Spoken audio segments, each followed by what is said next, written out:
¿Qué tal? Buenas noches. Muy buenas noches a todos. Les doy la cordial bienvenida a este espacio del webinar del día de hoy. Hoy tenemos el webinar de ecuación de Bernoulli en HVAC. Tenemos como invitado al ingeniero Manuel Azaguanche, el ingeniero Ernesto Sanguinetti, en la cual nos acompañará en esta sesión especial del día de hoy. El ingeniero Manuel Azaguanche es ingeniero mecánico de la Universidad Nacional de Ingeniería de la UNI, cuenta con una maestría de gerencia de proyectos en la Universidad de SAM y es máster de Project Management de la Universidad Ramón Llull de la serie de Cele de España. Docente exclusivo del Instituto Internacional de Climatización y es docente universitario en la Facultad de Ingeniería Mecánica de la Pontificia Universidad Católica del Perú. Actualmente es gerente de ingeniería de Greencore Perú SAC. Hoy tenemos el tema que le he mencionado, ecuación de Bernoulli en HVAC. Este espacio es sobre la ecuación de Bernoulli, que es de gran trascendencia en la mecánica de fluidos, su aplicación en los sistemas de aguas heladas de chiller, en edificaciones modernas, industriales y de gran altura, que nos permitirá calcular la caída de presión de las bombas para que éstas puedan distribuir adecuadamente los flujos de aguas en todos los sistemas de tuberías.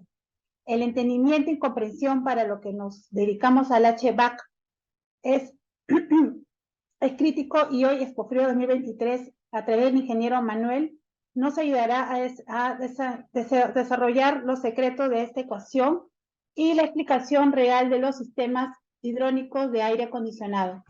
Sin más preámbulo, abrimos este espacio y damos la cordial bienvenida al ingeniero Manuel Azaguanche. Muy buenas noches, ingeniero, bienvenidos. ¿Cómo estás, Evelyn? Buenas noches. Ingeniero Sanguinetti, Bienvenido y buenas gracias noches. por acompañarnos en esta sesión especial y a todos los que hoy se conectan de cualquier lugar del mundo y nada, atenta a su presentación. Le Voy a podemos compartir la empezar. pantalla. Voy a Claro compartir que la sí. pantalla. Sí, Carlos, por favor, permite los accesos. Correcto. Gracias, Evelyn. Gracias, ingeniero Ernesto Sanguinetti, por darme la oportunidad de poder compartir algo de la información que el Instituto Internacional de Climatización viene desarrollando. En esta oportunidad vamos a hablar de una ecuación muy importante, la ecuación de Bernoulli. ¿Ya? Miren, jóvenes,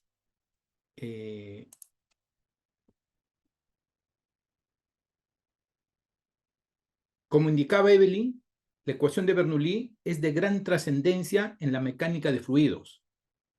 Su aplicación en los sistemas de agua helada, es decir, los chillers, en edificaciones modernas, industriales y en edificios de gran altura, o sea, la aplicación de esta ecuación nos va a permitir calcular la caída de presión de las bombas para que éstas puedan distribuir adecuadamente los flujos de agua en todo el sistema de tuberías.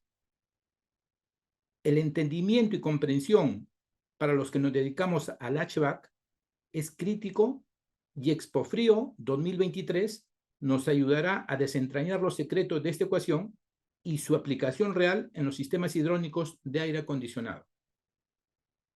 Miren, cuando uno quiere seleccionar una bomba, cualquier software del mercado de algún fabricante de reconocido prestigio nos va a pedir dos datos como mínimo: el caudal y la caída de presión.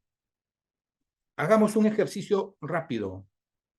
Miren, por acá tengo un software para la selección de bombas.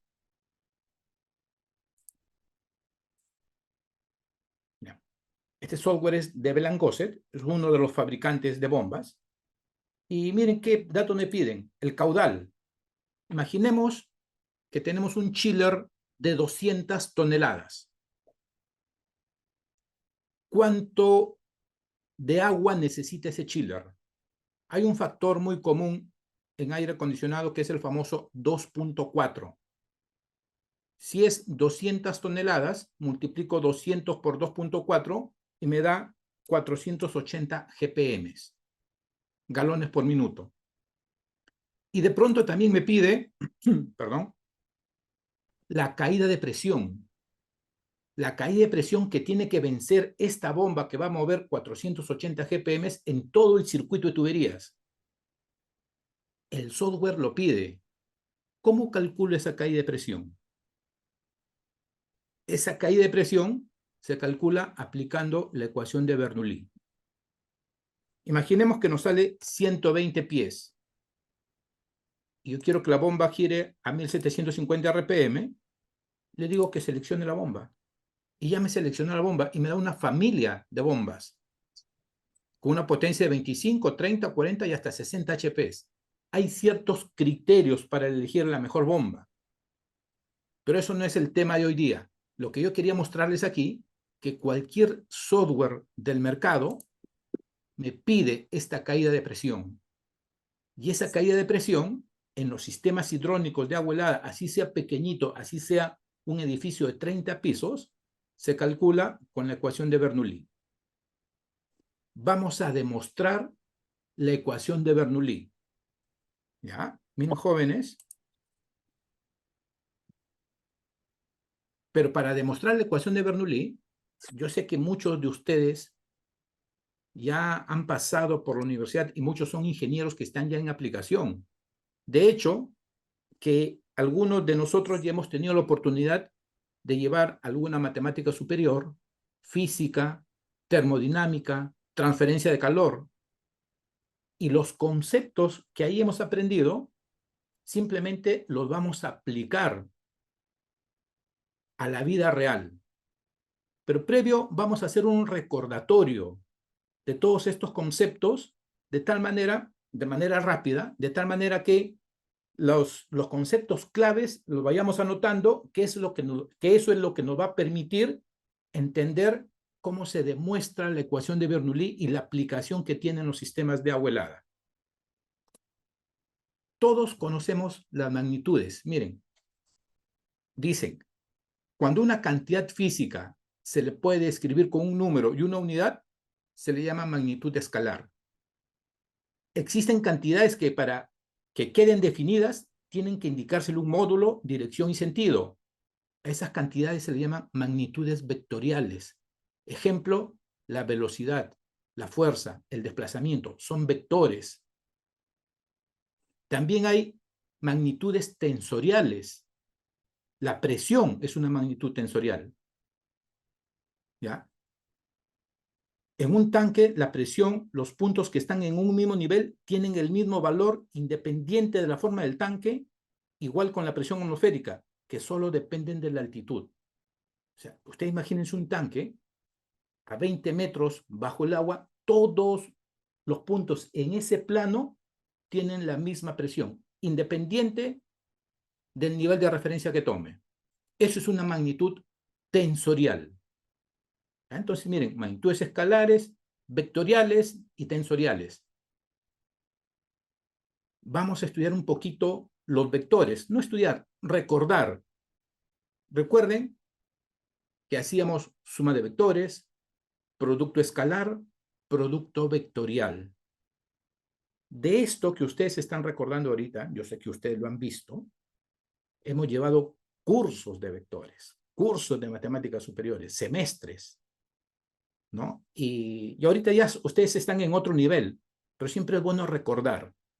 Miren, en el producto escalar, cuando yo tengo dos vectores, dicen que el producto escalar es el módulo del primero, módulo del segundo, por el coseno del ángulo que forman. Así. Eso es producto escalar. Y lo he enmarcado aquí en azul, porque cuando se define trabajo, se define como un producto escalar de dos vectores. ¿Ya? Pero esa es la forma de calcular. Entonces, recuerden esta formulita. Cuando yo tengo el producto escalar de dos vectores, este es su desarrollo. El valor del primer vector por el valor del segundo vector por el coseno del ángulo que forman. También hemos visto integrales, ¿no? Recuerdan ustedes estas fórmulas. Me interesa sobre todo esto. Aquí no vamos a desarrollar integrales, pero sí necesito saber cómo es que llegué a este valor. X a la n diferencial de x. Siempre se baja x a la n más 1 entre n más 1 más una constante. Esto de manera rápida lo vamos a pasar cuando veamos el desarrollo de la fórmula de Bernoulli. Pero recuerden que de ahí viene esto. ¿Ya? Y estos son integrales indefinidas. Estas son integrales definidas, evaluadas entre dos puntos. La antiderivada en el punto B menos la antiderivada en el punto A. Así lo leíamos cuando llevábamos nuestro cálculo integral, nuestro cálculo diferencial. Concepto de trabajo y energía. Perdón. Miren, jóvenes. Siempre están los conceptos y luego está cómo se calcula. ¿Ya? Porque a veces cometemos el error, ¿qué cosa es trabajo? Fuerza por distancia. No, así se calcula. Pero ¿qué cosa es el concepto de trabajo? Miren, esta es una definición, si se quiere, de los primeros ciclos de la universidad. Es una magnitud física escalar, o sea, es un número, cuyo valor nos expresa la transferencia de movimiento de un cuerpo a otro o de un sistema a otro. O sea, si yo le transfiero movimiento a un cuerpo, yo estoy realizando trabajo sobre ese cuerpo. En física, el trabajo tiene una definición mucho más precisa. Al utilizar esa definición, descubriremos que cualquier movimiento, por complicado que sea, el trabajo total realizado sobre una partícula, por todas las fuerzas que actúan sobre ella, es igual al cambio de su energía cinética. O sea, cuando yo realizo trabajo sobre una partícula, vamos a descubrir que eso es equivalente al cambio de su energía cinética, que es una cantidad relacionada con la rapidez de la partícula. O sea, cuando yo realizo trabajo, su equivalente es un cambio de energía cinética. ¿Cómo se calcula el trabajo? Esta ya es fórmula matemática. El trabajo infinitesimal se calcula como el producto escalar del vector fuerza por el vector desplazamiento. Yo tengo una fuerza, aquí está el vector desplazamiento, hago el producto escalar, la formulita que habíamos visto anterior. Módulo de F, módulo de S, por el coseno del ángulo que forman. Pero F por el coseno de este ángulo es la fuerza tangencial por el desplazamiento. Entonces el trabajo se puede calcular como el módulo de la fuerza, el módulo del desplazamiento por el coseno del ángulo que forman. Vector desplazamiento, ¿no? Vector fuerza. O también la fuerza tangencial por el diferencial del desplazamiento. Cuando son curvas, el trabajo es una integral. ¿De qué? Del producto escalar de la fuerza por el desplazamiento. Pero este producto escalar, hemos visto que es esto, la fuerza tangencial, así, por el desplazamiento. Simplemente estoy reemplazando acá. Miren. ¿Qué pasa si la fuerza es paralela al desplazamiento? Esta fuerza es paralela a esta flechita azul. El ángulo sería 0. El coseno de 0 sería 1. Entonces el trabajo es positivo. Si la fuerza apuntara contraria a esta flechita azul, el ángulo que forman sería 180 grados. El coseno de 180 menos 1. Entonces el trabajo sería negativo. Y si es perpendicular, el coseno de 90 es 0. El trabajo es 0. Eso es lo que sabíamos de nuestros conceptos básicos de trabajo y cómo se calculaba. Recuerden, el trabajo es transferencia de movimiento. ¿Qué cosa es energía?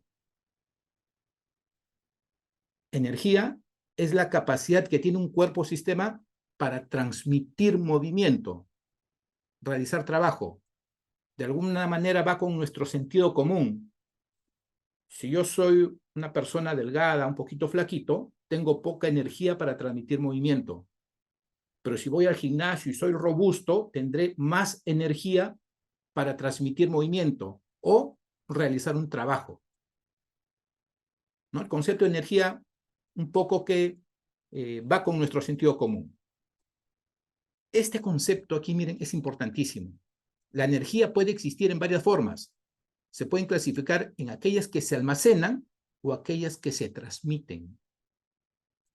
¿Qué energías se pueden almacenar? Energías conocidas. La energía química en una pila, por ejemplo, la energía potencial, la energía cinética, la entalpía es energía almacenada, y existen otras formas de energía. ¿Cuáles son las energías en tránsito? El calor y el trabajo. Esas no se pueden detener, están de paso, están en tránsito. Las otras sí se pueden almacenar.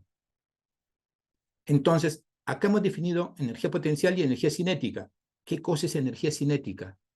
Es una cantidad relacionada con la rapidez de la partícula. ¿Cómo se calcula? 1/2 de su masa por la velocidad al cuadrado. Definición. ¿Qué cosa es energía potencial?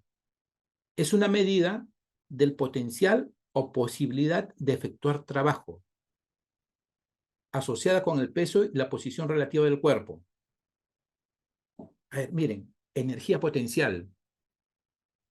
Si yo veo algún jovencito que juega bien a la pelota, ¿cómo le diría yo?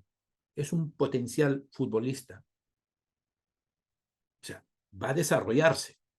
Si yo veo un jovencito que tiene habilidades para la comunicación, es un potencial político. Va a desarrollarse. Y energía potencial o potencial energía es algo similar. Tiene energía potencial, o sea, puede transmitir movimiento, puede transmitir trabajo, tiene energía potencial.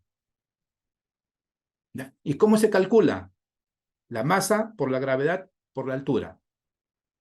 Cuando yo combino la energía cinética más la energía potencial, a eso le llamamos energía mecánica.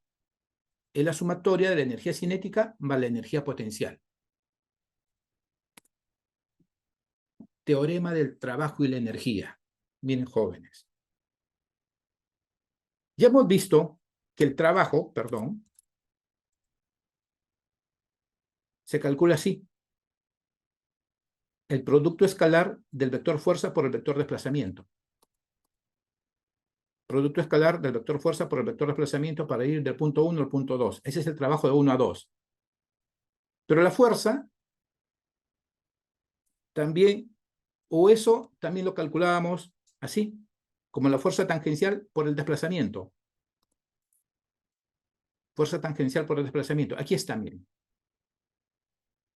Pero la fuerza se puede escribir como masa por aceleración. Masa y la aceleración como la variación de la velocidad respecto del tiempo.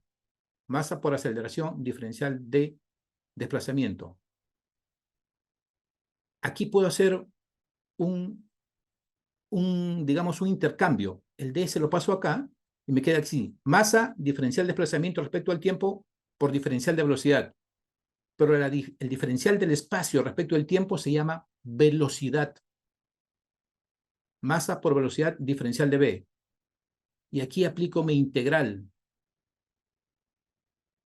Esto es como la masa sale porque es constante, B al cuadrado entre 2, evaluado en 1 y en 2, y me queda así. Estoy simplemente aplicando la integral que habíamos visto al inicio. Entonces me dicen que el trabajo para ir de 1 a 2 es igual a 1/2 de la masa por la velocidad 2 al cuadrado menos 1/2 de la masa por la velocidad 1 al cuadrado. ¿Qué cosa es esto? La energía cinética en 2 menos la energía cinética en 1. Entonces yo podré concluir que el trabajo se puede expresar como la diferencia de energías cinéticas. En otros términos, dice, el teorema del trabajo y la energía indica que un trabajo de la resultante de fuerzas que actúan sobre una partícula modifica su energía cinética. ¿Ya? Miren, aquí está fácil cómo se llegó a que el trabajo es la diferencia de energías cinéticas. Este es el famoso teorema del trabajo y la energía. Ecuación importantísima para luego definir la ecuación de Bernoulli. También hablamos de fuerzas conservativas en su momento. Una fuerza F es conservativa, esto es definición, cuando el trabajo que realiza es igual a la diferencia entre su energía potencial inicial y su energía final, potencial final, digamos así. O sea, el trabajo de 1 a 2 es igual a la diferencia de energía potenciales. O sea, esta es la definición de trabajo. Pero cuando ese trabajo es igual a la diferencia de energías potenciales, la fuerza es conservativa. Suponga que el peso de un cuerpo es la única fuerza que actúa sobre él y no hay resistencia del aire. Entonces, por el teorema del trabajo y la energía, sabemos que el trabajo es igual a la diferencia de energías cinéticas, la ecuación anterior. Entonces, este trabajo es igual a la diferencia de energías cinéticas, pero también es igual a la diferencia de energías potenciales. Solamente analizo esta segunda igualdad. Y todo lo que esté en azulito lo paso a la izquierda y lo que esté en rojito lo paso a la derecha, así. Y me queda energía cinética 1 más energía potencial 1 es igual a energía cinética 2 más energía potencial 2. ¿Qué cosa es esto? Energía mecánica en 1 es igual a la energía mecánica en 2. Esta última ecuación, nos indica que cuando una fuerza conservativa, como hemos analizado el peso, es la que realiza trabajo, la energía mecánica es constante. Tiene el mismo valor en cualquier punto durante el movimiento. Y una cantidad que siempre tiene el mismo valor es una cantidad que se conserva. De ahí viene el nombre de fuerza conservativa. Conserva la energía mecánica.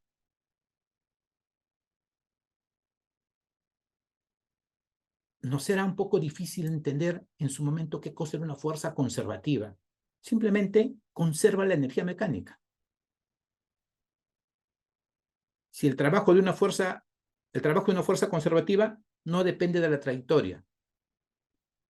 En un circuito cerrado es cero. El peso y la fuerza de un resorte son fuerzas conservativas, o sea, conservan la energía. ¿Habrán fuerzas que no conservan la energía? Sí, se llamarán fuerzas no conservativas.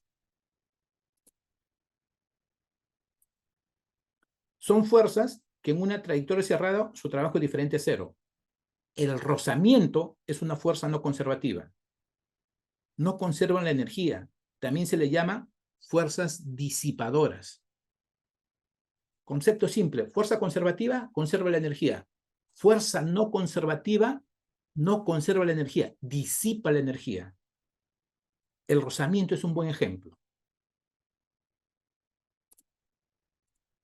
Balance de energía. Miren, si sobre una partícula actúa una fuerza resultante compuesta por fuerzas conservativas y no conservativas, o sea, una fuerza en general, entonces, de acuerdo al teorema del trabajo y la energía, el trabajo que realiza esta fuerza es igual a la diferencia de energías cinéticas final menos inicial.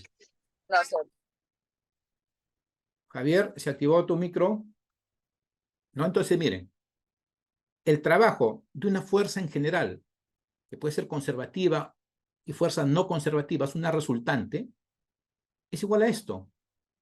La fuerza conservativa más las fuerzas no conservativas, diferencial del desplazamiento, es igual a la variación de la energía cinética, final menos inicial. Voy a desarrollar eso. Voy a desarrollar esta integral. La voy a separar, mejor dicho así. El trabajo de la fuerza conservativa más el trabajo de las fuerzas no conservativas, igual a la diferencia de energías cinéticas. Hasta ahí no he hecho mucho. Y voy a utilizar solamente esta igualdad final. Trabajo de fuerzas conservativas más el trabajo de fuerzas no conservativas igual a la diferencia de energías cinéticas. Pero el trabajo de la fuerza conservativa es igual a la diferencia de energías potenciales. Habíamos visto que para que se llame fuerza conservativa, el trabajo que realiza es igual a la diferencia de energías potenciales. Así. Este trabajo es esta diferencia. El trabajo de la fuerza no conservativa y acá la diferencia de energías cinéticas. Voy a despejar el trabajo de la fuerza no conservativa. Entonces, esto rojito lo paso al otro lado. Y queda así. Energía cinética en 2 más energía potencial en 2. ¿Qué será esto? Energía mecánica en 2 menos la energía mecánica en 1. Entonces, me queda esto. Que el trabajo que realizan las fuerzas no conservativas, es decir, aquellas que disipan la energía, es igual a la diferencia de energía mecánica. Energía mecánica final menos energía mecánica inicial. Ecuación del balance de la energía. Esta ecuación es la que toma el amigo Bernoulli y comienza a desarrollarla. Veamos. Demostración de la ecuación de Bernoulli. Por el análisis del balance de la energía, sabemos que el trabajo realizado por fuerzas no conservativas es igual a la variación de la energía mecánica. Esta es la ecuación que acabamos de ver. Esta. El trabajo de fuerzas no conservativas es la diferencia de energías mecánicas. Así. Entonces, voy a analizar, voy a desarrollar primero el trabajo que realizan estas fuerzas y luego desarrollaré cómo es esta diferencia de energías mecánicas. Bien, jóvenes. Desarrollaremos el primer miembro de la ecuación, esto. Trabajo realizado por fuerzas no conservativas. Entonces, voy a utilizar un tubo de corriente con un fluido ideal, sin viscosidad, densidad constante y sin fricción. Es ideal. En la realidad no es así. En la realidad los fluidos tienen viscosidad, no son de densidad constante y sí tienen fricción. Entonces, analizo este tubo de corriente. Me doy un nivel de referencia. Tengo una altura I1 respecto de esta sección, que tendrá una área A1, tiene un diferencial de espesor que genera un diferencial de volumen. Tiene una altura I2 para una sección A2 con un diferencial de espesor D2 que hace otro diferencial de volumen. Pero por principios de conservación de masa, el volumen que hay aquí es igual al volumen que hay acá. ¿Ya? Aquí el fluido va en este sentido. ¿Ya? Así se mueve el fluido, en ese sentido. Entonces, yo quiero analizar qué fuerzas actúan sobre este tubo de corriente. En mecánica, ¿qué hacíamos cuando queríamos analizar fuerzas? Un diagrama del cuerpo libre, pero de fuerzas no conservativas. O sea, al peso no lo voy a considerar porque el peso es una fuerza conservativa. Entonces voy a hacer un diagrama del cuerpo libre de fuerzas no conservativas. Por acá hay una cierta cantidad de flujo que empuja a mi tubo de corriente en estudio. Él empuja así con una fuerza F1, pero el flujo que hay acá también responde principio de acción y reacción, tercera ley de Newton. La fuerza 1 actúa sobre el tubo de corriente y esta misma fuerza en verde actúa sobre el flujo que está por acá. Igualito acá. Este flujo actúa sobre el flujo que está aguas arriba, con una fuerza 2, pero el flujo que está aguas arriba actúa sobre este tubo de corriente con una fuerza 2. Igualita, principio de acción y reacción. Las fuerzas verdes actúan sobre, digamos, el exterior. La fuerza 1 y la fuerza 2 actúan sobre el tubo de corriente. Así. Y son las únicas fuerzas, porque el peso no está, porque el peso es una fuerza conservativa, que actúan sobre este tubo de corriente. Y aquí comienzo a analizar esta ecuación del trabajo del balance de energía. Miren, jóvenes. Ya tengo mi diagrama del cuerpo libre, tengo la ecuación del balance de energía y voy a desarrollar primero este primer miembro de la ecuación. ¿Cómo es el trabajo que realizan estas fuerzas, F1 y F2? Las únicas fuerzas no conservativas son F1 y F2. Entonces, miren, el trabajo de las fuerzas no conservativas para ir de 1 a 2 es la fuerza 1 diferencial de S, ¿sí? Como la fuerza y el flujo están en el mismo sentido, el ángulo que forman es 0. Más el trabajo de la fuerza 2 por diferencial de S por el coseno del ángulo que forman. El fluido se va hacia arriba y la fuerza apunta hacia abajo. El ángulo que forman es 180. Coseno de 0, 1. Coseno de 180, menos 1. Entonces quedaría así.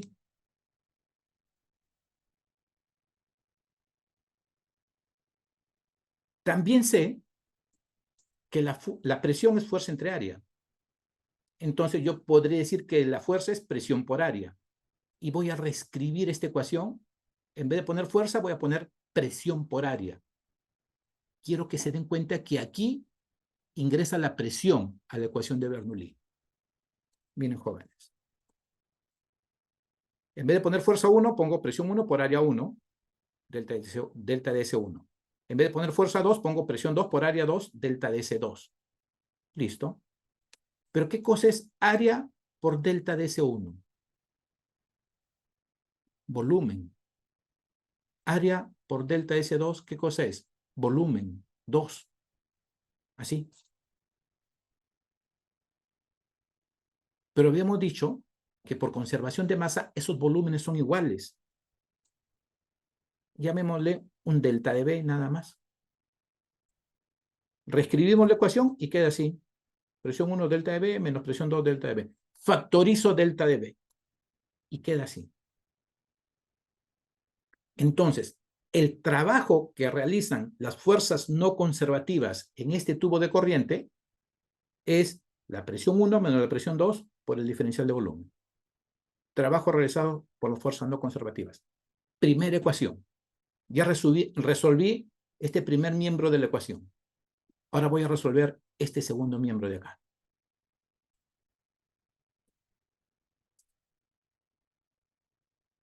Voy a resolver esto que está aquí.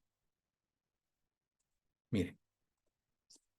Esta diferencia de energías, yo la puedo colocar así, ¿no? Energía cinética 2 más energía potencial 2 menos energía cinética 1 menos energía potencial 1. Estoy desarrollando esto. Y lo vuelvo a su forma original. ¿Qué cosa es la energía cinética? 1/2 de la masa por la velocidad 2 al cuadrado más la energía potencial, masa por gravedad, altura. Simplemente estoy colocando los conceptos de energía cinética y los conceptos de energía potencial. ¿Cómo se calcula? Yo sé que la densidad es masa entre volumen. Podría decir que la masa es densidad por volumen. Y en vez de poner masa 2, voy a poner densidad por volumen. Así.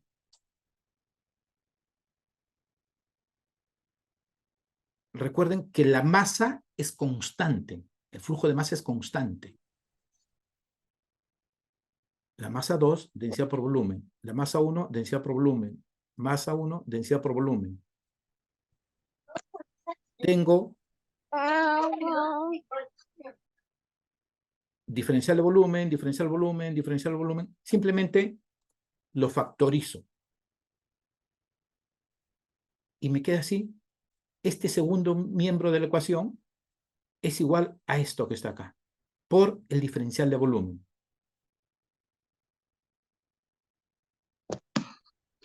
En la anterior, yo tenía esto que está aquí. Ahora acabo de encontrar esto que está acá. Así. Por el balance de la energía, yo tenía esta ecuación, ¿no? Esa es la que conocemos. El primer miembro de la ecuación se redujo a esto. Diferencia de presiones por diferencial de volumen. El segundo miembro de la ecuación se redujo a esto. 1/2 de la densidad por velocidad 2 al cuadrado más la densidad por la gravedad Y2 menos por delta de volumen. Entonces, en vez de poner esto, voy a hacer la igualdad. Esto voy a colocar acá y todo esto voy a colocar acá. Así. ¿Qué se va? Diferencial de volumen. ¿Cómo me queda? Todo lo que está azulito lo paso hacia la izquierda y lo que está en rojito lo paso hacia la derecha. Y me queda esto. La presión en 1 más 1/2 de la densidad por la velocidad 1 al cuadrado más la densidad por la gravedad por la altura 1 es igual a la presión en 2, 1/2 de la densidad por la velocidad 2 al cuadrado más la densidad por la gravedad, altura 2. Esto es la ecuación de Bernoulli. Así nos las presentaban. Pero miren, tiene que ver con el principio de la conservación, con el balance de energía, fuerzas conservativas, fuerzas no conservativas. Y llegamos a esta ecuación. Si yo, todos los términos de esta ecuación están en unidades de presión. Si yo a esta ecuación la divido entre el peso específico, así, en vez de tener unidades de presión, lo voy a tener en unidades de longitud. Así. Y esa será la ecuación de Bernoulli 2, digamos. Una en unidades de presión y otra en unidades de longitud. Recuerden que estas dos ecuaciones se han hecho para un tubo de fluido ideal, sin fricción, viscosidad cero, ¿no? Densidad constante. Estas son, digamos, ideales. No es real, esto no es real, esto nos sirve para desarrollar problemas tipo de termodinámica, pero para el entendimiento de la ecuación. Miren, acá he hecho un resumen. ¿Ya? Cuando el fluido es ideal, la viscosidad, no hay viscosidad y no hay fricción. La presión en el punto 1 es igual a la presión en el punto 2, porque no hay fricción, no hay caída de presión. Y se aplica estas dos ecuaciones de Bernoulli. Y lógicamente, hay un tema de continuidad. El caudal que ingresa es igual al caudal que sale. La velocidad es constante. ¿Qué pasa cuando los fluidos son reales? La viscosidad es diferente de cero. Ahora, si hay fricción, entonces la presión en 1 es mayor que la presión en 2. Va a caer la presión. O la presión en 2 es menor que la presión en 1. En general, son diferentes. ¿Por qué? Por la fricción. La velocidad en el centro es mayor y se va reduciendo hasta llegar a cero en el límite con la tubería. Entonces, ahí modifico la ecuación teórica de Bernoulli y le quito la energía que se pierde por fricción. Aquí.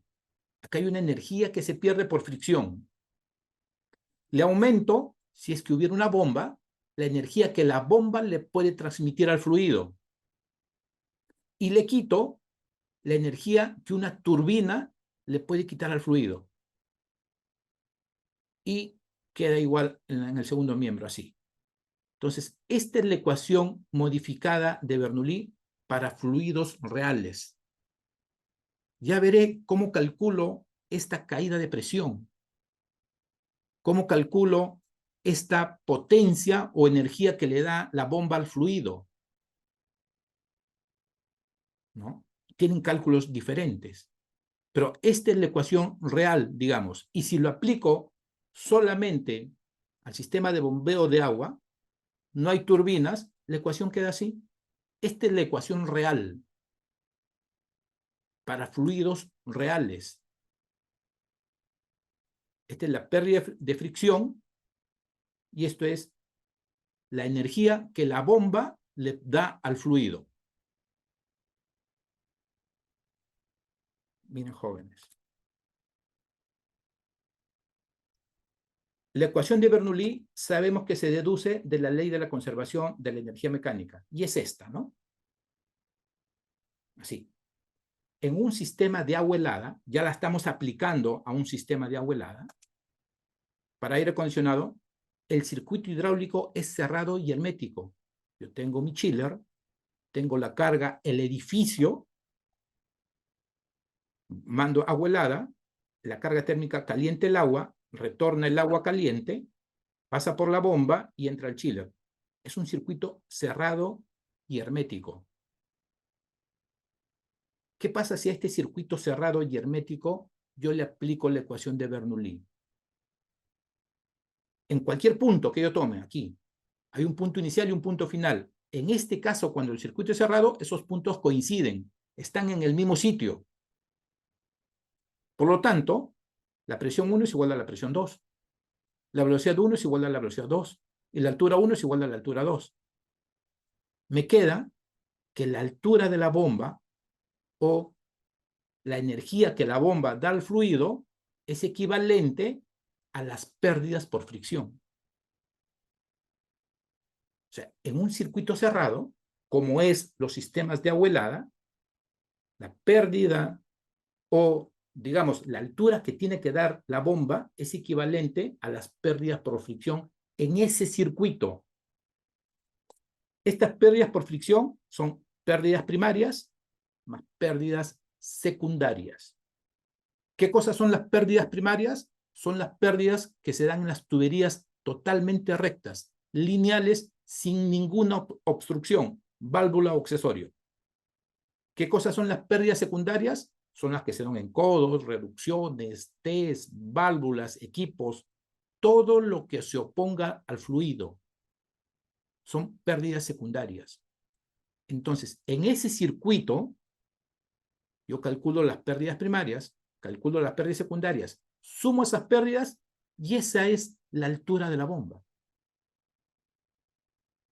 Cuando yo entre al software de selección, esto es lo que me está pidiendo el software. ¿Cuánto han sido las pérdidas primarias y cuánto han sido las pérdidas secundarias? Las sumas y ese es el valor que ingresas al software.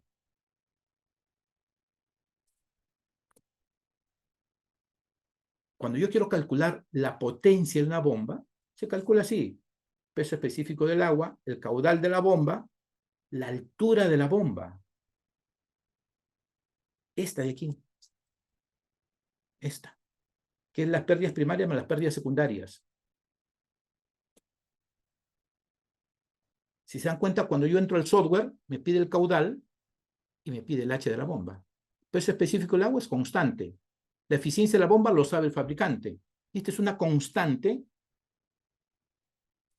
que, dependiendo en qué unidades quiero la potencia, si lo quiero en kilowatt, tendré que ponerle 102. Si lo quiero en HP, 76.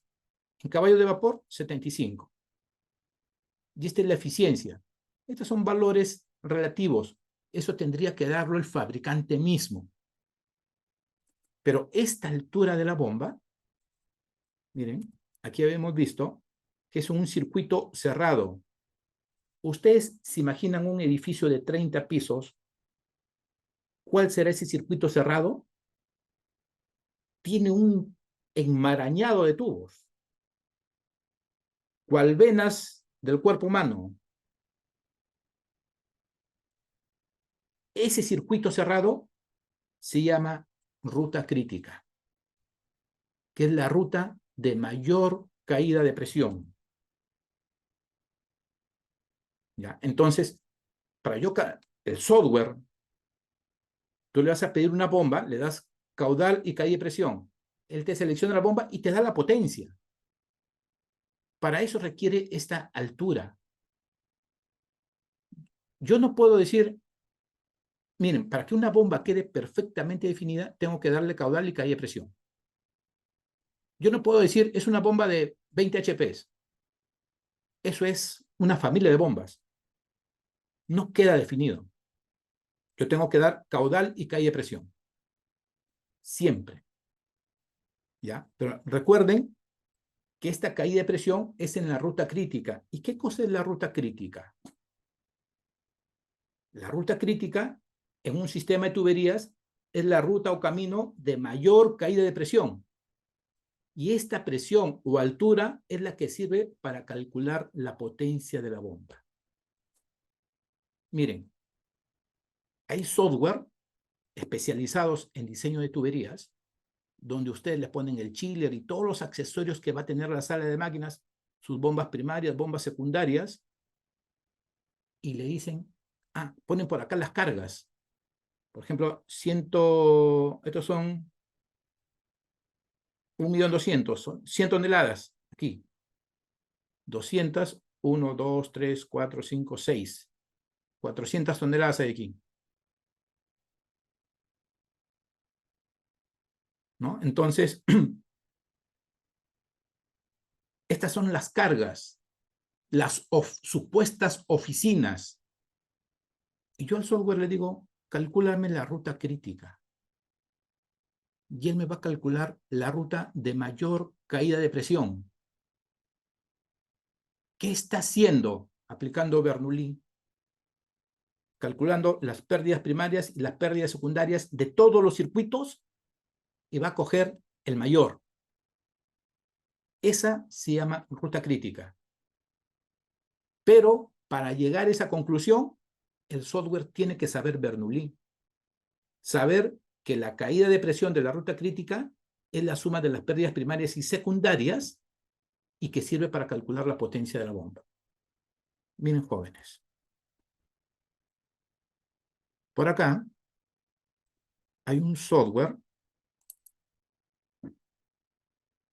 de TACO que es el que calcula esa ruta crítica. Este software tiene algunos accesorios que son inteligentes. Yo jalo una manejadora y yo le digo de qué capacidad es, qué caída de presión va a tener. O sea, yo le digo. Y él con eso calcula. Miren acá, jóvenes. Perdón, aquí. Ya, aquí.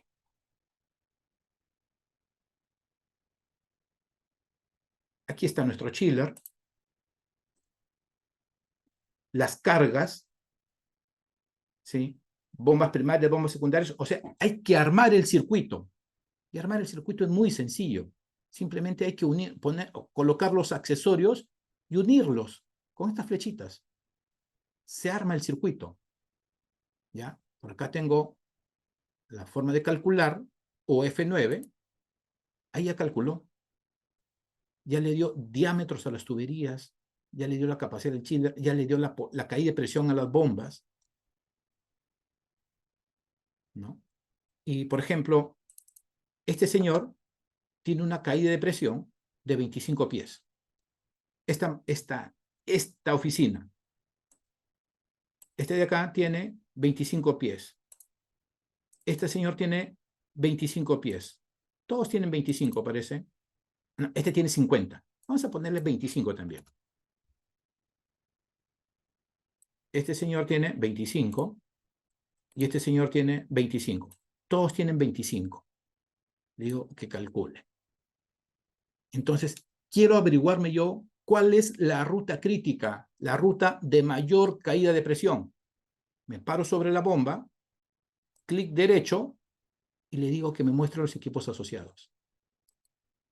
Miren, esa es la ruta crítica, la ruta de mayor caída de presión. ¿Qué está haciendo? Aplicando Bernoulli. Pero ¿qué pasa si ahora yo digo, salgo acá y le voy a aumentar la caída de presión en este accesorio? Le voy a poner acá los 50 que habíamos visto.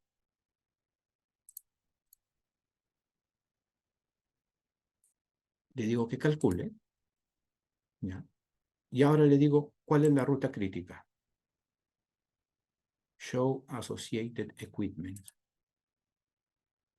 Ahora la mayor caída de presión está por acá, dice. Antes era por acá, ¿verdad? Entonces, todos estos software que ustedes ven acá se basan en esos principios que acabamos de ver. de la ecuación de Bernoulli. Entonces, la virtud o de esta presentación es haber demostrado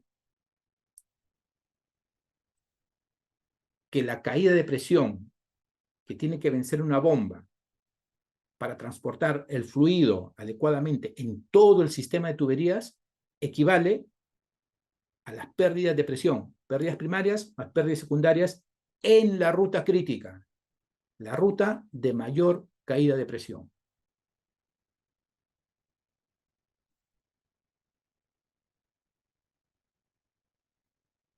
Muchas gracias, jóvenes. Espero que esta información les sea de utilidad y créanme que todos los software están basados en principios termodinámicos, de transferencia de calor, de mecánica de fluidos. Ahí está la información. Cuando uno solamente utiliza un software y no tiene los principios, se vuelve en una caja negra. Ingreso un dato, sale un resultado y no sabré si está bien o está mal. Pero si yo tengo los principios termodinámicos de transferencia de calor, de mecánica de fluidos, sí voy a saber que efectivamente el software, lo único que está haciendo el software es hacerlo más rápido que yo. Igual voy a llegar a la misma solución, pero él lo hace más rápido. Pero él sabe tanto como yo o como ustedes. Y si algo tenemos que rescatar es que no permitamos que los software invadan nuestro trabajo. Son buenos, muy buenos, ¿ya? Nos alivian el trabajo, pero el conocimiento queda en el que hizo el software, no en el usuario.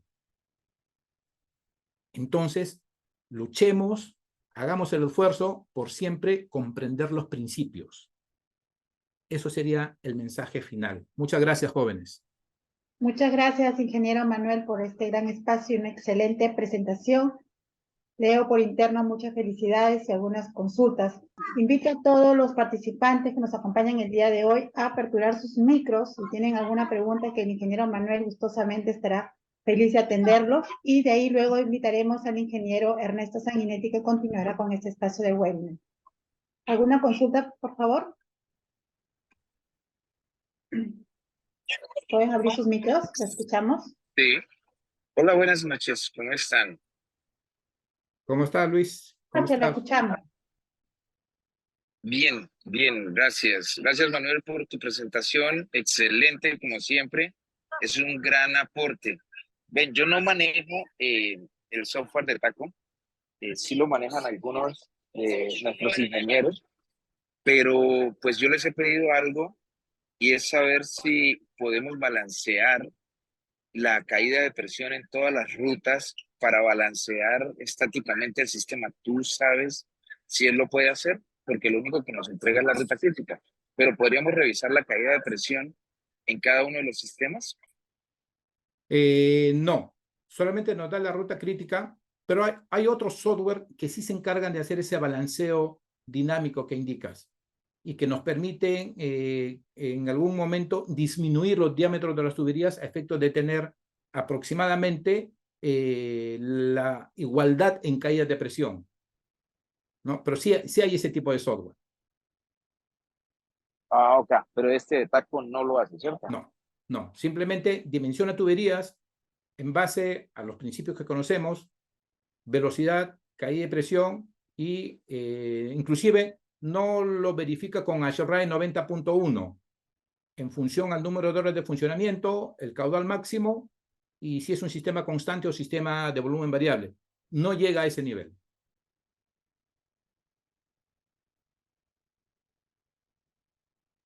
Ok, Saludos, perfecto. Manuel. Mil gracias, Manuel, por esa respuesta. Muy amable. Gracias. Gracias, Rolando. Saludos, Muy buenas bien, noches, ¿alguna Manuel. otra consulta? Sí, por acá, buenas noches. Estimado Donadín, qué gusto escucharte. Igual, Manuel, es un honor también volverte a ver en uno más de tus cursos. Quería preguntarte, Manuel, si el software actualmente no está integrando el Hydronic 3 y Hydronic 4, y quiero saber la razón de por qué el software de Taco no está integrando esos dos Hydronic, porque lo descargué y solamente me incluyó 1 y 2. Depende de la versión, ¿ya? Porque una versión anterior integraba 1, 2 y 3 y ahí estaban todos. Ahora entiendo que en 1 y 2 está toda la información también. Y solamente es para los temas de agua helada. No ve aire, el software es mucho más completo, pero solamente la versión que nos da Taco solamente es para agua helada. Listo, muchas gracias, Manuel. ¿Correcto, Muy bien, David? ¿alguna otra consulta? ¿No? Muy bien. Invitamos al ingeniero Ernesto Sanguinetti. Nos va a hacer una pequeña apreciación e intervención con esta gran presentación sobre la ecuación de Bernoulli. Y nos hablará un poco también de las novedades que traen las próximas semanas o días de Expo Frío 2023. Buenas noches, ingeniero Ernesto. Antes de empezar, quiero hacer una breve presentación del ingeniero.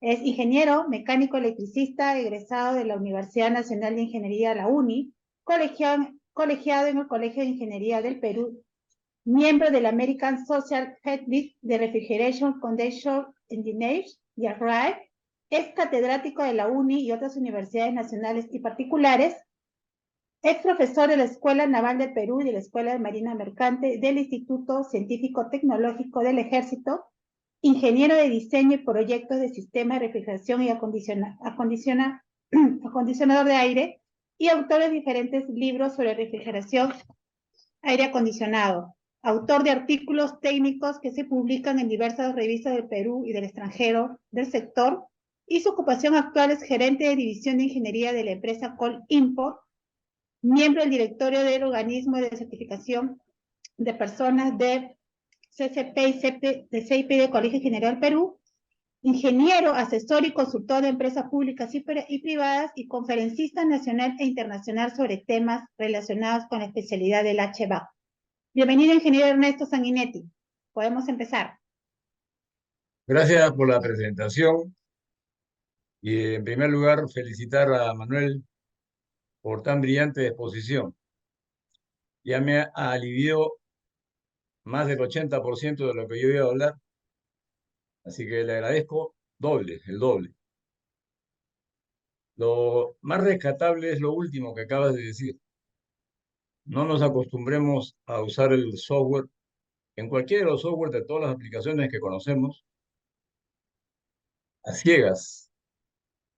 Ese es el gran error que nosotros visualizamos, sobre todo en ingenieros jóvenes, que no se preocuparon o no se preocupan para ver de dónde y cómo encontrar los orígenes de esos softwares, como tú lo has explicado. Porque basta que se equivoquen en un punto, se equivoquen en un dato y van a confiar totalmente en el software. Tú lo has dicho muy bien. Hay grandes errores por no saber en qué se basan los softwares. En el caso tuyo lo has explicado muy bien, es la ecuación de Bernoulli.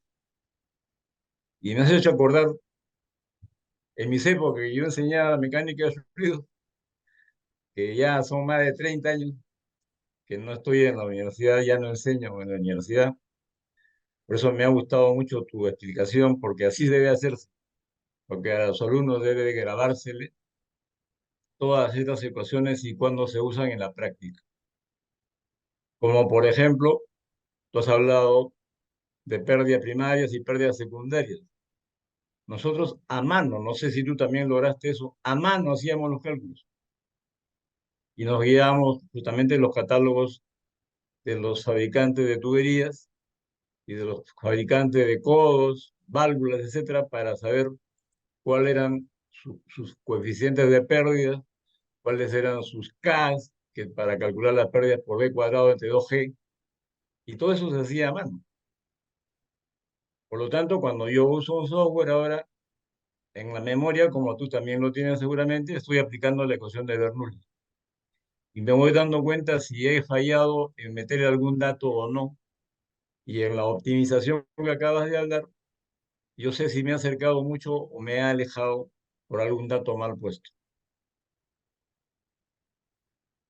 Por eso, nuevamente te felicito. Ha sido una explicación muy interesante para que todo el mundo sepa cómo está formada esta ecuación de Bernoulli y la aplicación que tienes con los softwares. Dicho esto, voy a complementar nada más, porque yo siempre he tenido admiración por Bernoulli, porque no sé si sabrás, es una familia interesantísima de científicos y artistas, esta familia de Bernoulli. Entonces, permítanme compartir pantalla, no sé si ya puedo presentar.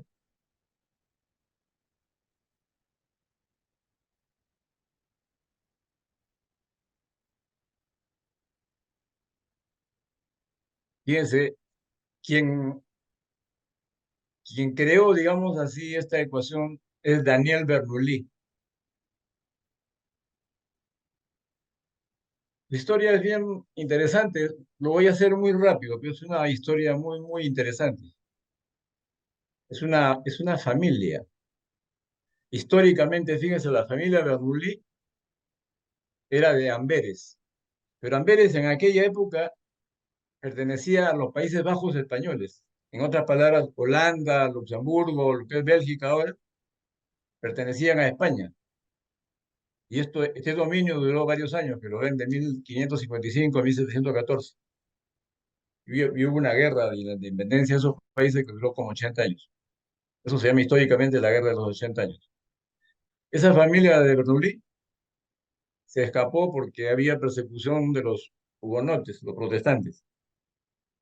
Por eso que fueron primero a Alemania y después se establecieron en Suiza. El primero que se hizo conocido fue Jacobo Bernoulli, conocido como James Bernoulli, el hermano mayor de Johann, que se convirtió en la primera persona en desarrollar la técnica para resolver ecuaciones diferenciales separables. Así tal como tú lo has explicado, que ahora se ve muy fácil porque ya la conocemos, lo hemos estudiado, pero ellos estaban creando las ecuaciones diferenciales separables. Mediante su correspondencia con Leibniz y colaboró con su hermano Johann en varias otras aplicaciones, y su obra maestra fue El arte de la conjetura, un trabajo pionero en la teoría de las probabilidades. Este libro lo publicó su sobrino Nicolás en 1703, porque el otro murió por tuberculosis.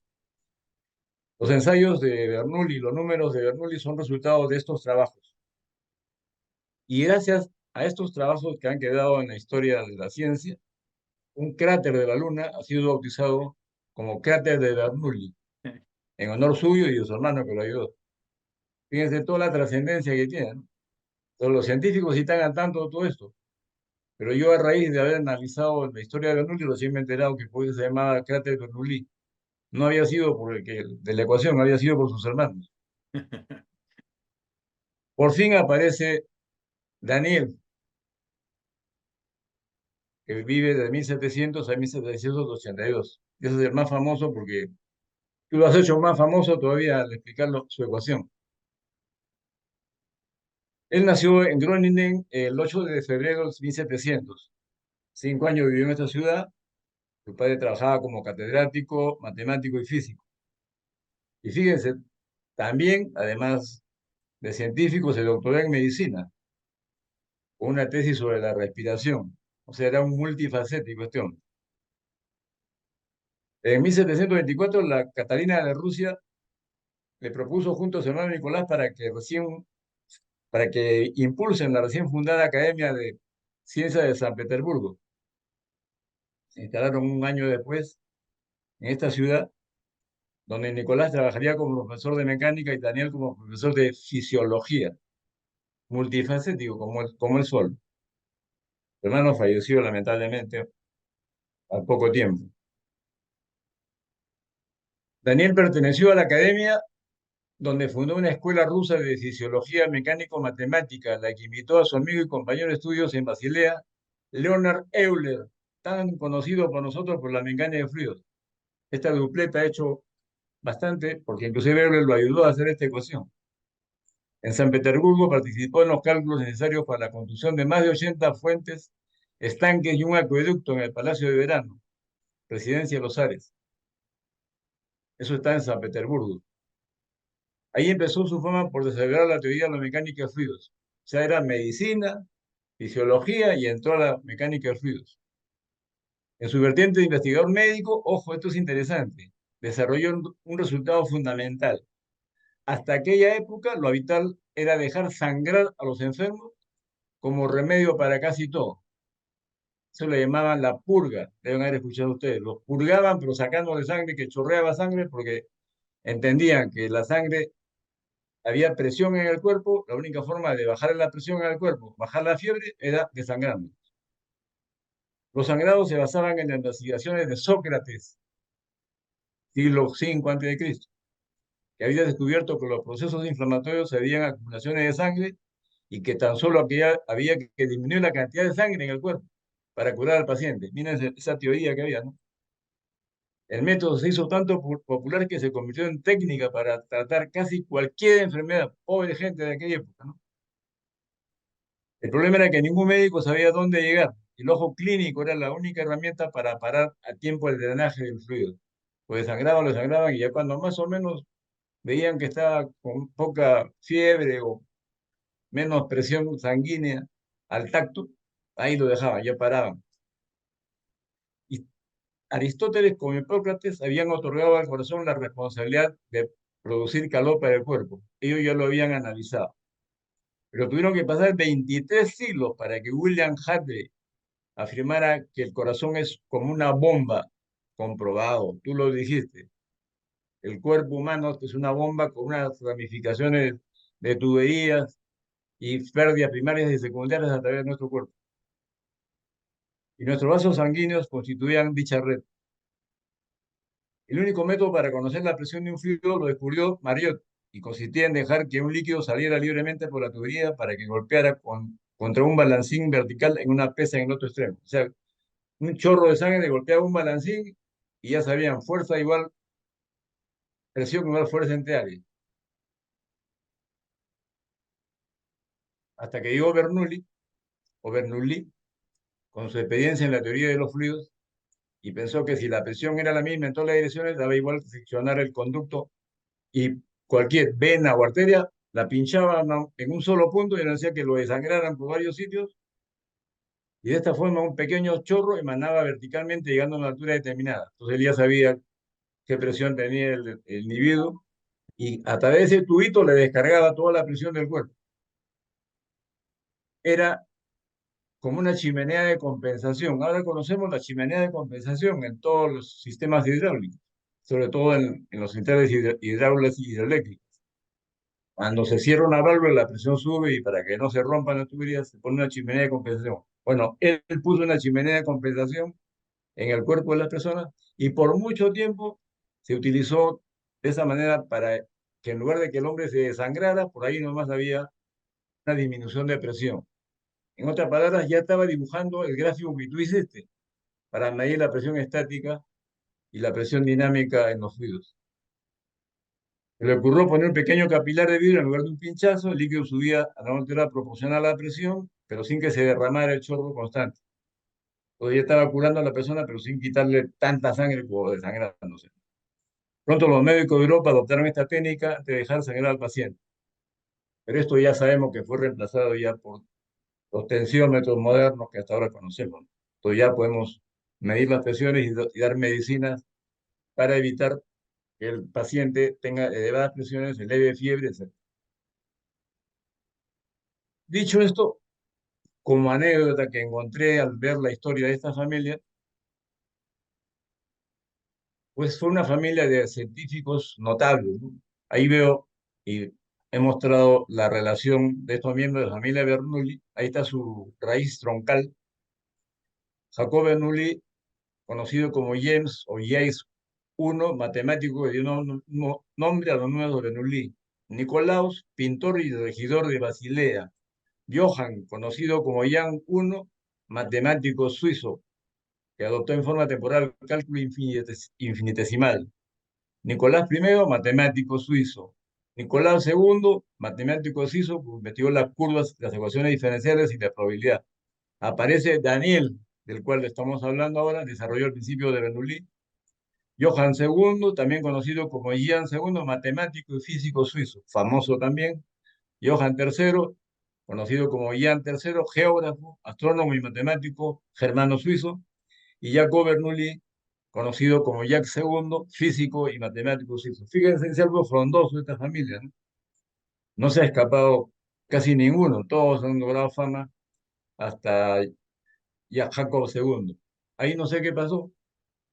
Los hijos de Jacob II seguramente tenían mucha plata y ya no querían ni estudiar.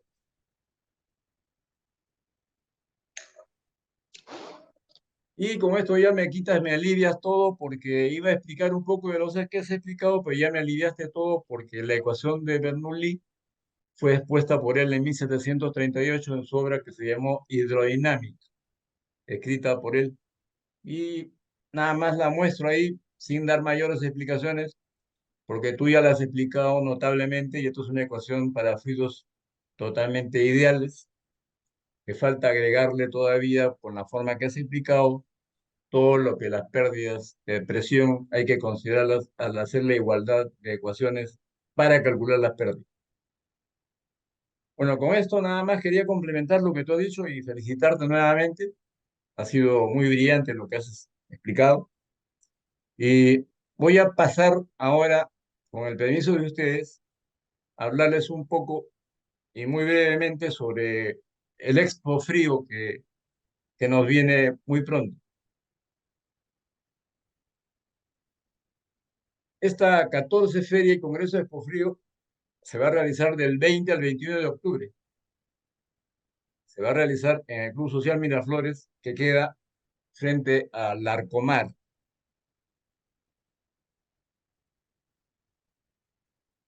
Esta feria, a la cual los invitamos a ustedes, va a tener varios stands. Encontrarán todo lo relacionado con la industria del HVAC-R, porque se presentarán más de 36 marcas nacionales e internacionales que mostrarán equipos y nuevas tecnologías. Mencionamos algunas de esas marcas como Regin, Aermec, Airland Perú, Asiscac, Sigflux, Corese, Conrese, Metatec, Light 254, Armagi World, Teco Perú, Midea, Sodeca Perú, Decalima, Forta Ingeniería, Aluminaire, Energicol, Freecol, Intercom, Seimodin, WC Climatización, Promilines, Ashrae Protect, Instituto de Climatización, Marenmont, Frioteam, Eselco por difusión, y entre otros, que todavía están inscribiéndose. La otra parte es el Congreso, porque paralela a la feria se realizará una cumbre de líderes reunidos en el Congreso Internacional y tendrá también un programa de capacitación ofreciendo soluciones innovadoras en climatización, refrigeración y toda la cadena de frío. Este Congreso se ha dividido en 4 bloques. El primero, sobre la refrigeración industrial, comercial y los nuevos refrigerantes. El segundo bloque, calidad de aire interior en la post-pandemia. El tercer bloque, climatización. El cuarto bloque, la cadena de frío, la realidad y sus nuevos desafíos. Esos son los 4 bloques que va a tener el Congreso. ¿Cómo va a estar programado Expo Frío? Ven que va a ser el inicio del 19, pero la feria y Congreso son 20 y 21. ¿Por qué ponemos el 19 como fecha? Porque también van a haber seminarios. El primer seminario sobre el sistema de respiración con CO2, que va a ser el jueves 19 de octubre, desde las 8 de la mañana a 7 de la noche. Y el segundo seminario, que va a ser sobre climatización de hospitales, va a ser el viernes 20 de octubre, de 2 de la tarde a 8 de la noche.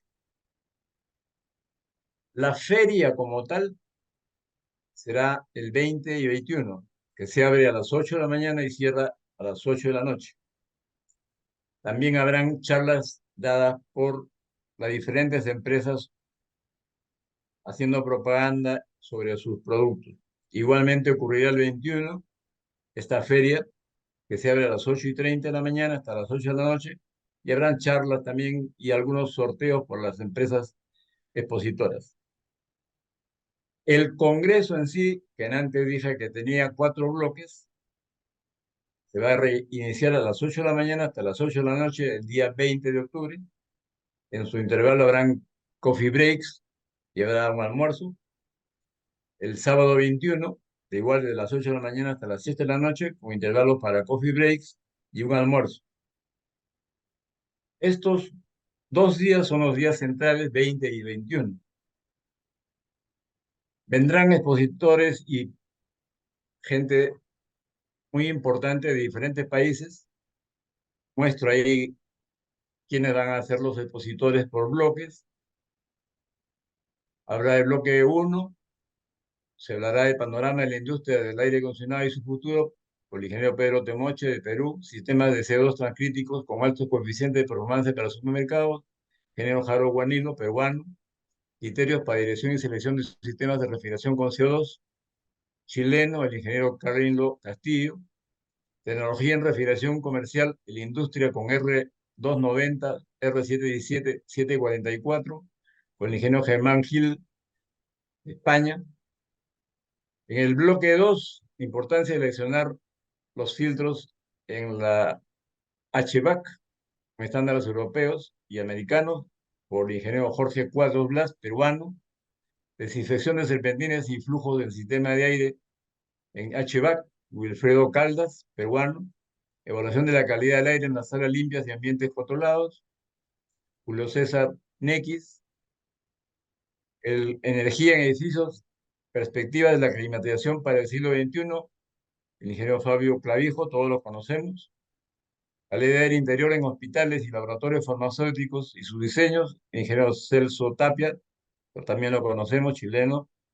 La importancia de la calidad de aire interior en la pospandemia, el ingeniero Roberto Danetra, colombiano. Importancia del equilibrio dinámico de los sistemas hidrónicos, ingeniero Diego Guerrero de Luna, también lo conocemos, peruano.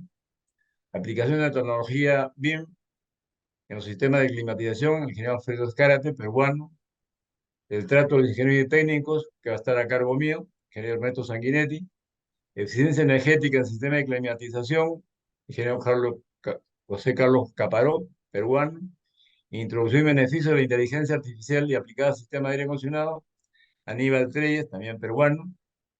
Control de humedad en sistema de climatización, Rafael Castillo, peruano.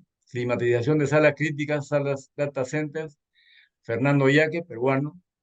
Posibilidades de datos de energía en la climatización del centro de datos, Tomás Mangold, ya se considera peruano él. Energía, eficiencia energética en plantas de agua helada, Carlos Mera, peruano. En el cuarto bloque y último, consideraciones para construcción de pisos y paneles y túneles de congelamiento, y el ingeniero José Luis Ramírez, peruano. ¿Qué hacer para que una cadena de frío sea exitosa? Carlos Arias, peruano. Transporte refrigerado, almacenamiento y distribución, monitoreo, José Antonio Prado, peruano. Inocuidad alimentaria en el Perú, por la ingeniero Paola Fano, también peruana. Y al final habrá pues una mesa redonda y sacaremos conclusiones al final del último día, que es el día sábado 21. O sea, así de grandes rasgos les he presentado lo que va a ser la feria y el Congreso de Porfío 2021. Por lo tanto, ya dejaría, y después de agradecerles a ustedes, dejo de presentar para ver si Evelyn tiene algo para los oyentes y asistentes. Gracias. Sí. Muchas gracias, ingeniero Ernesto. Agradecer a todos los que están y nos acompañan conectados en esta sesión especial con esta presentación excelente del ingeniero Manuel, con el ingeniero Ernesto, dando unas apreciaciones, un pequeño resumen de lo que fue esta intervención y también haciendo un pequeño resumen de las actividades que se va a realizar en Expo Frío. Para todos los conectados hoy, quiero comentarles que tengo una novedad. Les acabo de compartir por el WhatsApp, por el interno del Zoom, que si nos escriben al link que le he colocado del WhatsApp o al número 941-355-801, repito, 941-355-801, o le dan clic al enlace y nos escriben solamente el código que diga Vive Expo Frío 2023, se les responderá con un descuento especial solamente un descuento especial por esta única noche a todos los conectados para que puedan inscribirse a cualquiera de las actividades, tanto en el Congreso o en el seminario, en las cuales gustosamente podemos compartirle toda la información. Igual se ha compartido por interno el link para que se puedan registrar en un formulario para que puedan ingresar a la feria previo registro. El ingreso es gratuito, pero como les digo, es previo registro para poder ingresar a la feria de Expofrío. Recordarles que la feria es el 20-21 de octubre en Lima, Perú, en Miraflores, en el Club Social. Le esperamos de temprano, va a estar todo el día en horario de corrido. Si tienen alguna consulta, nosotros gustosamente la atenderemos. Nos pueden encontrar a través de Facebook, Instagram y nuestra página web www.expofrioperú.com. No sé si tienen alguna consulta antes de poder cerrar la sesión.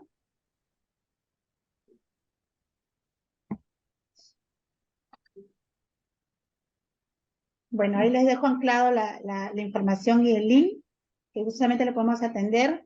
Igual en los próximos días vamos a alojar toda esta información en nuestro canal de YouTube para que ustedes puedan revisar la presentación del ingeniero Ernesto Sanguinetti. Una vez más, gracias por acompañarnos el día de hoy. Con ustedes será por una próxima oportunidad. Muy amable ingeniero Manuel, muy amable ingeniero Ernesto Sanguinetti. No sé si tienen unas palabras finales para cerrar la sesión. Bueno, por mi parte, gracias por la audiencia y felicitar nuevamente a Manuel por tan brillante posición.